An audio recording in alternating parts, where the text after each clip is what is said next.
All right, welcome back, YouTube. I am Evil Squeegee. This is DMPC, the show where I am both the Dungeon Master and the player character. We are playing Dungeon World solo here. In our last episode, we did battle with the Siren Song singing,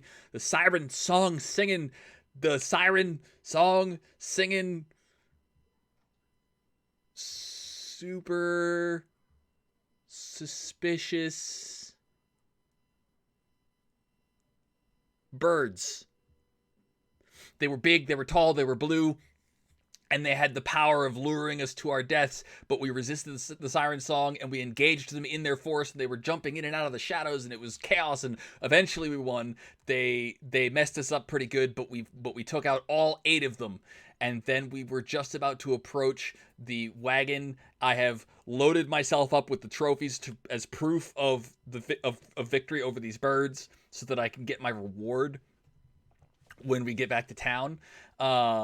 And we are just about to loot the merchant's caravan that the birds had preyed upon right before we got there. So, what are we going to find in this merchant caravan? Is this going to be important to the story? Is there anything important on the merchants themselves? And how much are we going to get paid for this? Is this mission being given to us by a cultist? We don't know, because Mord is still back in town trying to gather up as much information as he can about the cult, and I think I have some ideas there about what's going to happen. But to find out what happens, we'll see what the dice decide.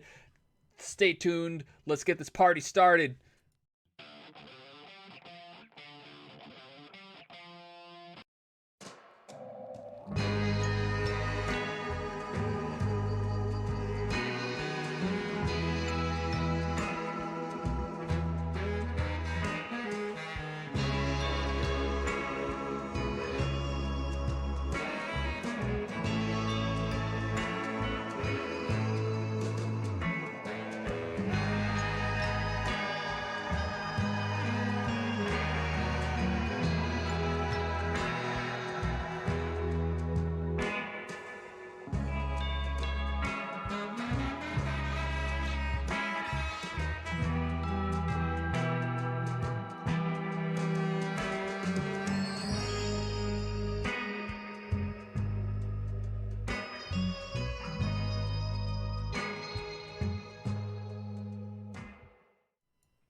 All right.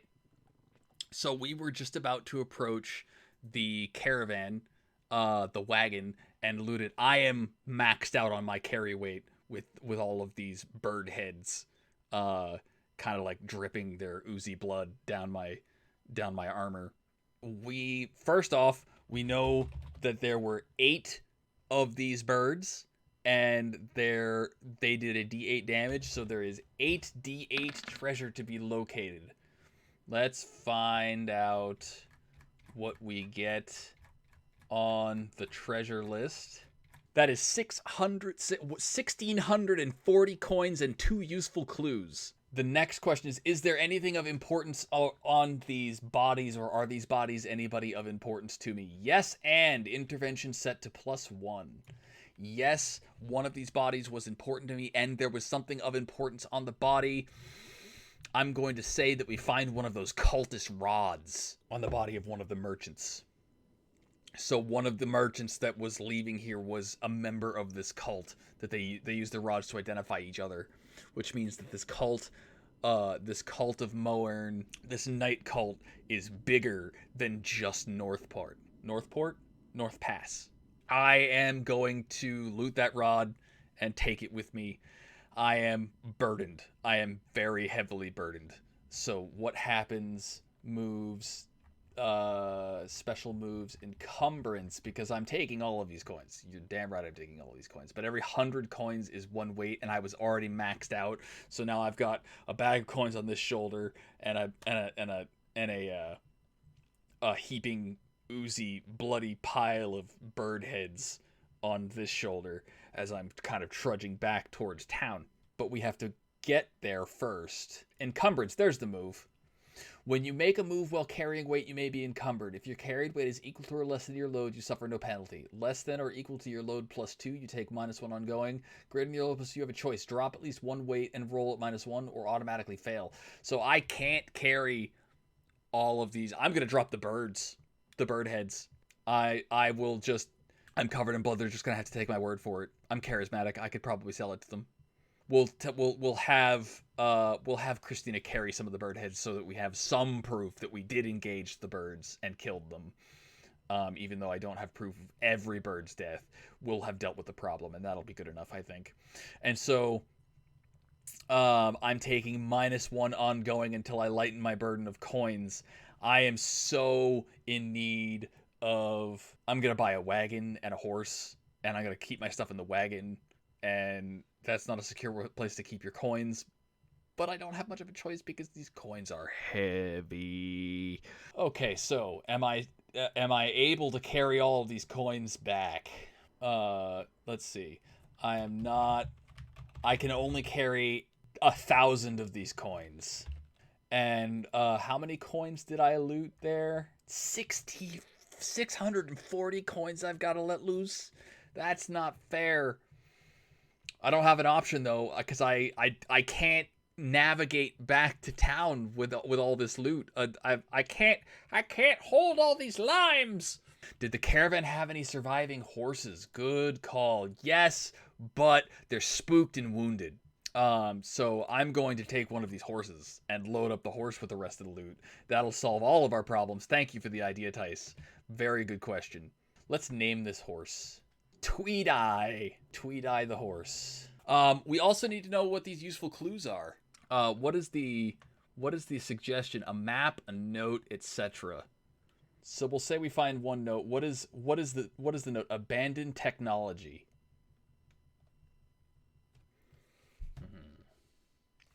Abandoned technology. So this one of the things we find is a note in the caravan, and the note is orders from a higher up, further up the cultist chain, saying that we need to convince the people of North Pass to join the old ways and abandon their technology and abandon their sciences and their magics and rely solely on the gifts of Moen. And then what is the second thing? It's a map. Yes, please be a map. I like it. Is it a map? I'll say it's likely because I want a map. Yes, and we get a random intervention here because you count every 6 that you roll on the Oracle question becomes a +1 intervention, even if you're rolling with a likely or unlikely advantage or disadvantage. It still counts, even if it's not the one that you take. So that was 3 intervention, which means that as we are looting the wagon, something happens. An entity positive. What entity gets the positive? We have myself, Christina, Maud, Abraham. Myself, a positive for me. Something happens positive for me. What is the positive event that happens to me? Harm environment. Well, a positive for me would be some kind of setup. A positive for me. I want bad things to happen to the cult. I need good things to happen to me so that I can have an easier time finding the cult.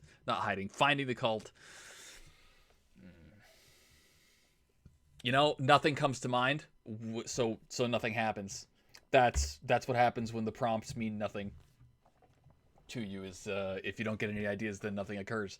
Kind of like earlier in episode 2, I think it was. I rolled a danger in the same chamber as I rolled Maud being found, and I completely forgot, and it wasn't in my head, so it didn't happen. Does the map trigger a memory? Ooh, good idea, Tice.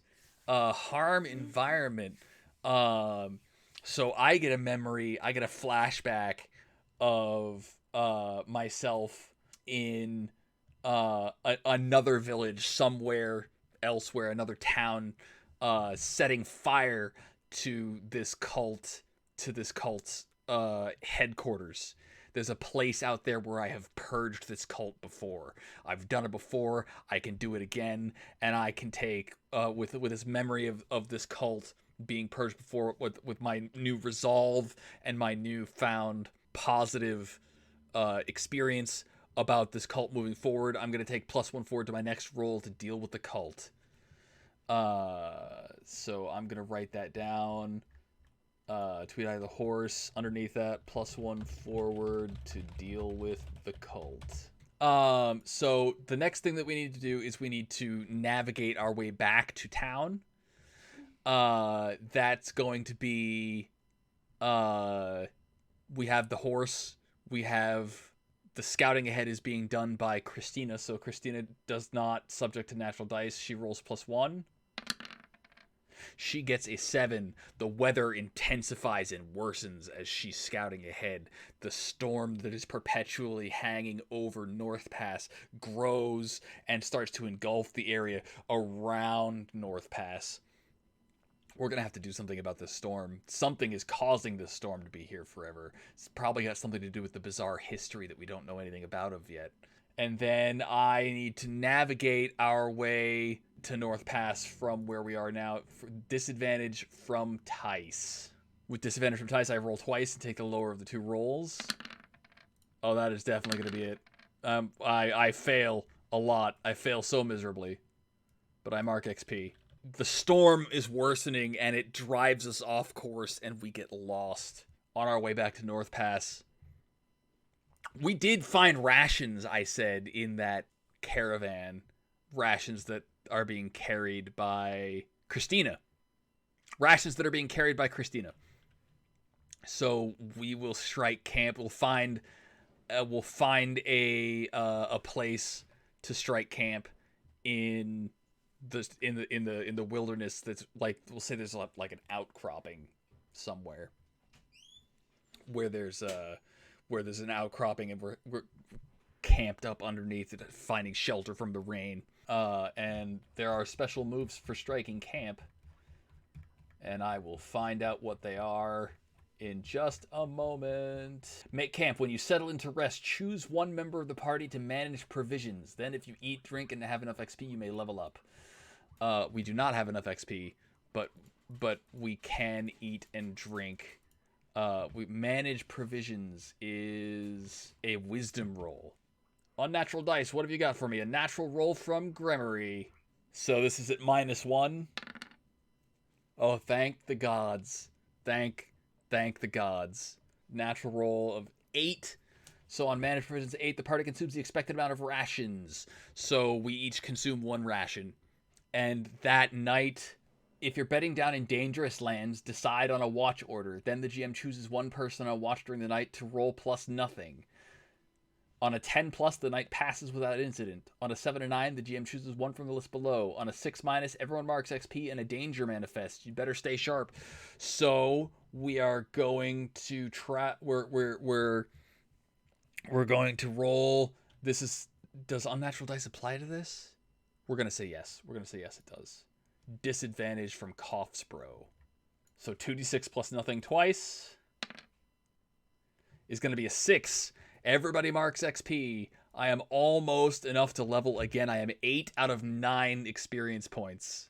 And it'll be during my watch. The rain is pouring down. The thunder clouds are overhead. There's this big stone outcropping. I'm picturing it like a Lion King kind of stone where, where they held and then they threw the baby off the cliff.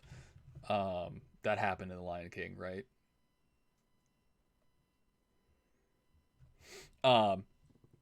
The rain is pouring and pouring down, and I can't see very far ahead.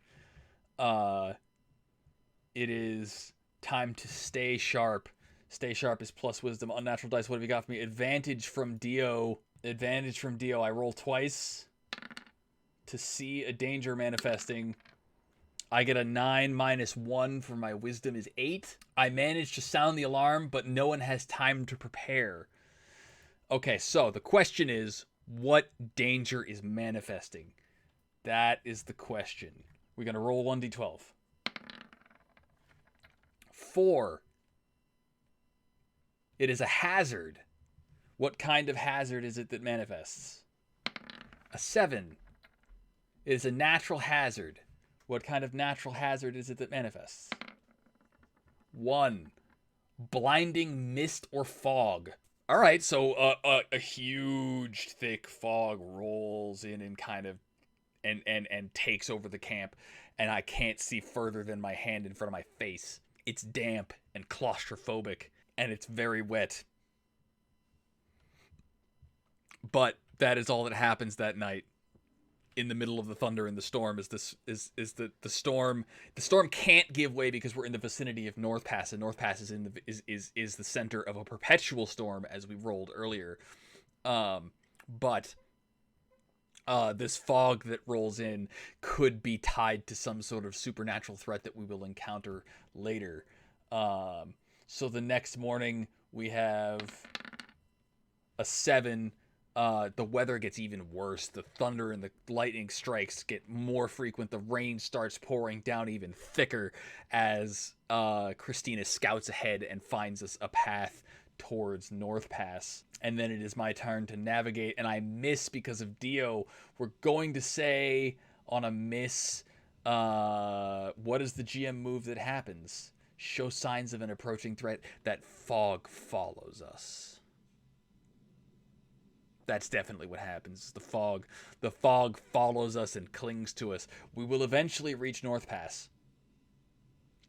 And the fog won't enter North Pass with us, but it will follow us to North Pass. That fog is definitely the source of some kind of magic or sentient threat, but we don't know. Maybe it has something to do with the cult, because the cult did follow us to North Pass when we escaped from their lair in Deathlong Mountains. And we never heard from them again. As a matter of fact, let's put that on the threads list. The cult infecting North Pass, Octavia's backstory, the cult hunting Octavia and crew. On the bright side, we have coins. We have money this time, so we can go and we can stock up on armor. We can stock up on all kinds of stuff. I'm going to buy a cart for my horse. How much does that cost? Let's look that up. Shopping episode. I have money. Okay.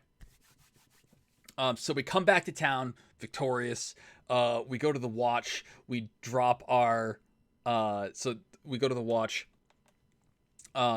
It's raining outside, and we open the door to the guardhouse, I think, and we walk in with the bird heads, and Octavia will drop the bird heads down and say, "I have taken care of the songbirds that were terrorizing the town, the merchants that were coming in and out."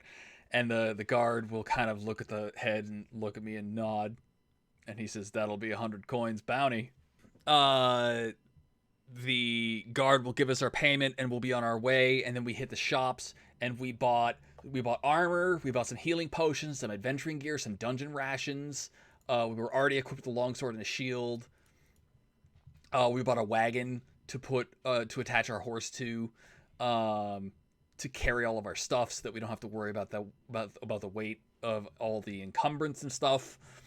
And then that night we will return to Maud in the tavern. Maud, did Maud learn anything important about the cult in North Pass? Yes. What did Maud learn? Imitate leadership. Oh no! Maud learned that the mayor of North Pass is a member of the cult. In fact, he's probably the cult's leader, and it was probably his son that I killed when no, his son is not dead. Oh yeah, I left him tied up in his headquarters, unconscious, because I beat him into unconsciousness with my fist. I didn't have a weapon. I didn't kill him. Sweet. That's great news, I think. But Maud is going to bring us, so we come inside of the tavern, and this time the tavern doesn't stop. The music keeps playing, and the thunder and the lightning outside keeps going, and we drenched from the rain. Well, actually, no, I've got a shield that I can have over my head now. So I'm not drenched from the rain. My shield is wet, but that's fine. Shields are supposed to take damage. We'll come into the tavern room, and we'll walk over, and we'll sit in the dark corner with Maud, and Maud is kind of like hunched over, trying to not draw attention to himself. He's got a mug of ale that he's slowly nursing, and he brings us over. I'm sorry, Maud is they, not he. Maud will hail us over, and they'll share with us this news that they've gathered, that the mayor is a member of the cult, and the leader of the cult in the area, in fact. And if we are to take down the mayor, then maybe we'll be able to shake down the rest of the cult and cause them to scatter, cut off the head of the snake, and see what happens. And I think that is where we will cut off this session for the day. Thank you so much for hanging out with us. Don't forget to hit like, subscribe, leave a comment, hit the notification bell. If you want to catch us live on twitch.tv/evil squeegee every Saturday and Sunday, we record these every Friday. We play Kularia at 2 p.m. EST on twitch.tv/evil squeegee. Thank you for hanging out. It's been a blast. If you're watching this live, don't touch that dial. We'll be right back after these messages. Bye-bye.